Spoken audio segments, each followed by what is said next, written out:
teman-teman semua. Jadi kalian udah pada tahu belum apa itu OCD? Kalau kalian belum tahu apa itu OCD, mari kita jelasin. Tapi sebelumnya kalian tonton dulu video ini biar bisa menggambarkan ke kalian apa itu OCD. Jadi, selamat menonton.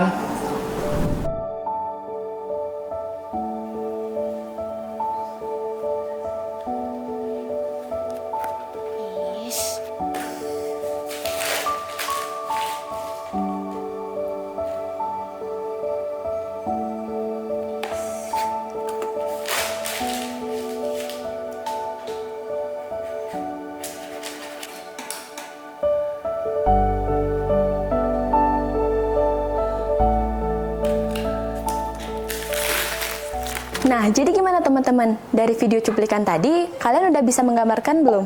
Kayak gimana OCD itu? Nah, OCD atau Obsessive Compulsive Disorder merupakan suatu masalah kesehatan mental di mana pengidapnya itu mengalami pemikiran secara terus-menerus tanpa diinginkan terjadi atau obsesi dan juga kompulsi atau tindakan atau perilaku yang terus dilakukan akibat dari obsesi tersebut. Jadi dalam video tadi merupakan salah satu contoh bentuk OCD. Namun masih banyak lagi contoh bentuk OCD lainnya, seperti memastikan pintu telah terkunci secara berulang-ulang, dan ada pula yang memiliki OCD yaitu menyusun barang dengan urutan tertentu. Dan masih banyak lagi. Melihat dari permasalahan tersebut, kami dari tim Atirat SMA Negeri 1 Singaraja melakukan penelitian dengan mengangkat judul Pengaruh instrumen Sekarare dalam menekan tingkat Obsessive Compulsive Disorder di SMA Negeri 1 Singaraja. Seperti yang sudah dijelaskan sebelumnya, bahwa Obsessive Compulsive Disorder atau OCD merupakan sebuah masalah mental yang dimana disebabkan oleh adanya obsesi dan juga kompulsi. Jadi dalam penelitian ini, kami menggunakan instrumen Sekarare sebagai media untuk menekan tingkat OCD pada siswa. Nah, OCD juga memiliki beberapa faktor penyebabnya, meliputi faktor yang pertama adalah masalah genetik, di mana seseorang yang memiliki keluarga yang mengalami OCD juga akan beresiko untuk mengalami OCD. Yang kedua adalah individu yang memiliki peristiwa yang kurang mengenakan. Yang ketiga adalah individu yang terlalu sistematis. Dan yang terakhir adalah faktor lingkungan, di mana lingkungan yang tidak mendukung psikologis dari individu tersebut juga akan mendukung individu untuk mengalami sebuah OCD. Dalam penelitian ini juga, kami menggunakan instrumen Sekarare sebagai media untuk menekan tingkat Obsessive Compulsive Disorder atau OCD. Sekarare sendiri merupakan tembang tertua di Bali yang dimana digunakan dalam melakukan sebuah ritual atau acara-acara seni. Selain itu juga, Sekarare ini memiliki lantunan yang sangat lambat dan juga sangat indah untuk didengar. Jenis penelitian yang kami gunakan adalah kuasi eksperimen dengan pendekatan kuantitatif. Bertempat di SMA Negeri 1 Singaraja dengan kurun waktu 7 bulan. Metode perolehan data yang kami gunakan adalah yang pertama, studi literatur, observasi, wawancara, dan juga kuesioner. Dan metode analisis data yang kami gunakan adalah eksperimen dan juga kuantitatif. Tahap-tahap yang kami lakukan dalam penelitian ini, yakni yang pertama, kami melakukan studi literatur terkait dengan OCD dan instrumen Sekarare. Selanjutnya, kami melakukan wawancara dengan narasumber, yakni Dr. Iko Manggunawan Landra, SPKJ, untuk membuat kuesioner pretest, untuk mendiagnosa apakah terdapat siswa yang mengidap OCD di SMA Negeri 1 Singaraja. Setelah membuat kuesioner pretest, selanjutnya kami menyebarkan kuesioner pretest melalui media informasi resmi SMA Negeri 1 Singaraja. Dari kuesioner tersebut diperoleh sebanyak 30 siswa mengalami OCD berat, yang dimana dari 30 siswa tersebut kami melakukan random sampling menjadi 3 kelompok perlakuan, yakni kelompok perlakuan instrumen Sekarare tempo lambat, tempo cepat, dan tempo sedang. Adapun tahap-tahap dalam melakukan perlakuan. Yang pertama, instrumen Sekarare akan didengarkan oleh sampel sesuai dengan pembagian kelompok perlakuan.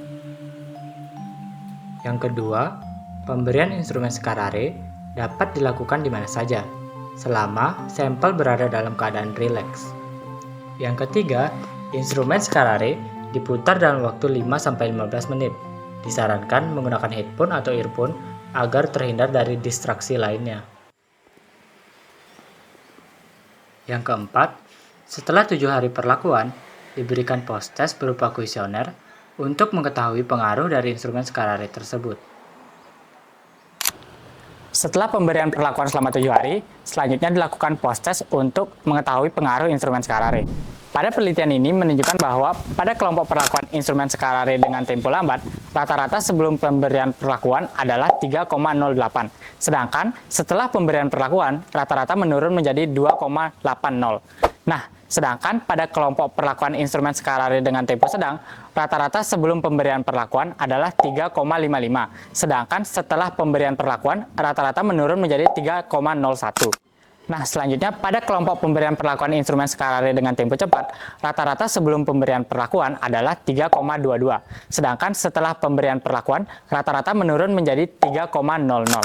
Untuk melihat efektivitas dari penggunaan instrumen skala Rey, maka dilakukan uji priority test, yang dimana pada kelompok perlakuan instrumen skala Rey dengan tempo lambat, nilai p-value menunjukkan bahwa 0,255. Hal ini lebih besar dari 0,05. Maka dari itu dapat disimpulkan bahwa H0 diterima dan HA ditolak. Dengan demikian, tidak ada perbedaan yang signifikan antara pretest dan posttest. Sedangkan pada kelompok perlakuan instrumen skala Rey dengan tempo sedang, hasil nilai p-value menunjukkan 0,008, yang dimana ini lebih kecil dari 0,05. Dengan demikian dapat disimpulkan bahwa HA diterima dan H0 ditolak.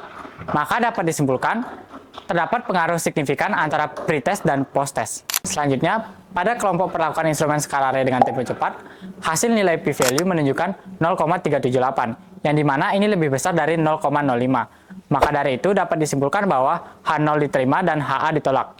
Dengan demikian, tidak terdapat pengaruh yang signifikan antara pretest dan posttest. Dari penelitian yang telah kami lakukan, terdapat beberapa kesimpulan yang bisa didapatkan. Kesimpulan yang pertama, bahwa instrumen skala Rey dengan tempo yang lambat terbukti tidak efisien dalam menekan tingkat OCD, malah akan memperburuk pikiran obsesif. Lalu, instrumen skala Rey dengan tempo yang sedang itu terbukti efisien dalam menekan tingkat OCD, karena ritmenya yang stabil sehingga membuat terstrukturnya kecemasan yang dialami. Dan instrumen skala Rey dengan tempo yang cepat terbukti tidak efisien dalam menekan tingkat OCD, malah akan membuat overstimulasi atau kecemasan yang berlebihan. Lalu, kesimpulan yang kedua, bahwa 73% dari responden menyatakan bahwa instrumen skala Rey dengan tempo yang sedang terbukti dalam menekan tingkat OCD, karena ritmenya yang sangat stabil. Lalu, 27% dari responden menyatakan bahwa instrumen skala Rey dengan tempo yang lambat tidak efisien dalam menekan tingkat OCD karena akan memperburuk pikiran obsesif, dan instrumen skala Rey dengan tempo yang cepat itu tidak terbukti dalam menekan tingkat OCD, malah akan membuat overstimulasi. Efisiensi dari setiap instrumen itu berbeda-beda di setiap individunya. Saran yang dapat kami berikan dalam penelitian ini yakni yang pertama bagi siswa, agar hasil penelitian ini dapat menjadi pertimbangan untuk menggunakan instrumen skala Rey dengan tempo sedang sebagai sarana untuk menekan tingkat OCD pada siswa. Nah, yang kedua bagi institusi. Bagi institusi diharapkan untuk memperbanyak referensi ilmiah yang digunakan untuk penelitian selanjutnya. Nah, hasil penelitian ini diharapkan menjadi tambahan referensi bagi institusi, khususnya di SMA Negeri 1 Singaraja. Yang ketiga, bagi peneliti selanjutnya, disarankan untuk melakukan penelitian lebih lanjut terkait dengan pemberian instrumen skala Rey terhadap tingkat OCD, namun menggunakan desain penelitian yang berbeda, misalnya menambahkan kelompok kontrol. Baik, sekian penjelasan kami mengenai penelitian yang telah kami lakukan, yaitu penggunaan instrumen skala Rey dalam menekan tingkat obsessive compulsive disorder di SMA Negeri 1 Singaraja. Sekian dan terima kasih. Bye-bye.